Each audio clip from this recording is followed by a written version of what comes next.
Hello ओताकू, स्वागत है आप लोगों का डायरेक्शन एनिमे चैनल में। कभी ऐसा हुआ है कि आपने किसी मांगा या एनिमे में बहुत ज्यादा टाइम और एनर्जी इन्वेस्ट किया हो और it turns out to be a total waste? Well, कुछ ऐसा ही हुआ है इस मांगा के साथ, जुजिका नो रोकुनिन। जिस मांगा को सभी उसके डार्क स्टोरी से जानते हैं, एक ऐसा मांगा जिसे पढ़ने के बाद कुछ रीडर्स अपने होश खो बैठे, एक ऐसा मांगा जिसके पैनल्स को यूज करके बहुत से सिग्मा एडिट्स बनाया गया है। ये मांगा ब्रूटल, रॉ और डिस्टर्बिंग होने के बावजूद भी जब शुरू हुआ तो हर एक चैप्टर साइकोलॉजिकल ट्रेजेडी और थ्रिलर से भरपूर एक रोलर कोस्टर था। लेकिन आज वही मांगा अपने प्लॉट से हट चुका है, जिस कारण पूरा फैंडम अब हेड और मीम बना रहा है। ये कोई एक्सप्लेनेशन वीडियो तो नहीं है, बट इस वीडियो में हम जानेंगे कि ऐसा क्या हुआ जिस कारण सभी हेड दे रहे हैं। तो चलिए वीडियो को करते हैं स्टार्ट। पहले पार्ट 1 की स्टोरी थोड़ा शॉर्ट में क्लियर कर देता हूँ। इस मांगा का प्रोटैगनिस्ट है ओरोमा-सुन, जो बचपन में 5 बच्चों से बुली होता था, वो भी काफी ब्रूटल वे में। और ये सिर्फ ओरोमा तक ही नहीं था, उन्होंने उसके पेरेंट्स को भी मार डाला, जिसके बाद उसका छोटा भाई भी कोमा में चला जाता है, जिस वजह से ओरोमा रेवेंज लेने के लिए अपने दादाजी से ट्रेनिंग करना स्टार्ट कर देता है। फिर एक टाइम स्किप होता है 4 साल का, जब से ओरोमा एक एक करके अपने टारगेट को मारने के लिए प्लान्स बनाता है। मांगा सिर्फ रेवेंज के ऊपर होने के बाद भी रीडर्स को ग्रैब करके रखता है बिकॉज ऑफ कुछ डिस्टर्बिंग पैनल, जिसे देखकर सब में ये होप क्रिएट होता है कि अब मेन कैरेक्टर और भी ज्यादा ब्रूटल वे में रेवेंज लेगा। और आई एम डैम श्योर कि अभी के चैप्टर्स में भी रीडर्स यही एक्सपेक्ट करके बैठे हैं। पार्ट 1 की स्टोरी चलता है, जहाँ पर कैरेक्टर्स को इंट्रोड्यूस करवा दिया जाता है, जिनमें से ज्यादातर कैरेक्टर्स को ही ब्रूटल वे में मार देते हैं स्टोरी को बिल्ड अप करने के लिए, और सबके एंड में ओरोमा रेवेंज लेता है। ऐसा ही आखिर में वो मेन एंटागोनिस्ट से आमना सामना करता है। हालांकि ये चैप्टर 88 के आसपास था, पर एक टाइम के लिए लगा था कि ये मांगा वहीं पर एंड हो जाएगा, जो कि एक अच्छा एंड होता, पर इसके 200 से भी ज्यादा चैप्टर्स आ गए हैं। अब जाके लगता है कि ऑथर का पहले से ही प्लान था मांगा को ज्यादा एक्सपेंड करने का। आपको याद होगा कि पार्ट 1 का एंड उसके भाई और दादाजी के डेथ और उरुमा के अरेस्ट होने के साथ दिखाया गया था। तब भी लगा था कि कोई ना 5 साल टाइम स्किप के बाद वो रेवेंज ले लेगा, लेकिन हमें यह दिखाया गया कि उसे एमनेसिया है। स्टोरी एकदम शुरू से बिल्डअप होता है, एक बार फिर से नए कैरेक्टर्स के साथ, जैसे कावाना कितामी। टू बी ऑनेस्ट, कितामी का कैरेक्टर मुझे अच्छा लगा था, मगर उसे भी ऐसे स्टेपिंग स्टोन यूज किया,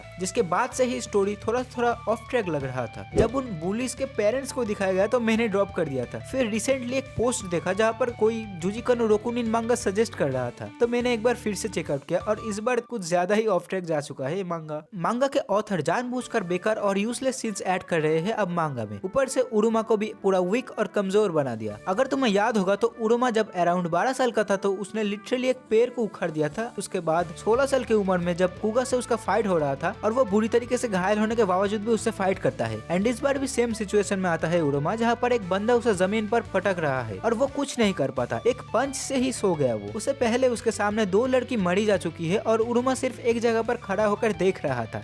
उससे भी पहले वो शिगोकू के सामने खड़ा था एक गन के साथ, और उसका मोटिव भी था उसे मारने का, मगर बस एक फोटो देखने के बाद वो वीआर मैसिंग में बैठ जाता है और शिगोकू की दिखाई हुई स्टोरी से वो खुद को ब्लेम करता है। मैंने तो फिर भी एक बार में 180 से 206 चैप्टर्स तक देख लिया, जहाँ पर ये सब ही होता है। वो लोग जाते हैं, शिगोकू उसको वीआर मैसिंग यूज करवाता है, फिर वो 5 बुलिस इविल कैसे बने ये दिखाया जाता है, वो भी सिर्फ 5 चैप्टर्स के अंदर ही, और उसके बाद से एक डेथ गेम को ही बिल्डअप करते हैं हर चैप्टर में। फिर एक रैंडम आदमी को कुछ पैनल्स के लिए ऐड कर दिया जाता है चैप्टर्स के नंबर को एक्सपेंड करने के लिए। उन पर क्या बीता होगा जिन्होंने हर वीक वेट करके ये चैप्टर्स रीड किया है। ऑथर बस एक माइलस्टोन हिट करने के लिए स्टोरी को पूरा बोरिंग और एनोइंग बना दिया, और अब इसे फिक्स करने के लिए बहुत ज्यादा एफर्ट देना पड़ेगा ऑथर को, वरना आई थिंक जुजिका नो रोकुनिन मांगा जितना ज्यादा क्रिटिसाइज हो रहा है उससे भी ज्यादा होगा। वेल, आपने देखा है अभी तक रिसेंट चैप्टर्स? अगर देखा है तो बताओ आपको कैसा लगा, और अगर आपने ये मांगा रीड नहीं किया है तो मत करना, मैं सजेस्ट नहीं करूंगा, आगे आपकी मर्जी। बाकी आई एम नॉट श्योर कि आगे मैं इस मांगा को रीड करूंगा भी या नहीं, शायद खत्म हो जाए एक बार फिर रीड कर लूं। खैर, वीडियो को यहीं पर रैप अप करते हैं। अगर डिस्कशन अच्छा लगा हो तो सब्सक्राइब और लाइक कर देना, और अगर आपके फ्रेंड्स ने मांगा स्टार्ट किया है तो उन्हें वीडियो शेयर कर दो ताकि वो ना देखे। ओके, ये प्रमोशन के लिए था, मगर यू कैन शेयर। मिलते हैं किसी और वीडियो में। Till then stay curious, stay sharp.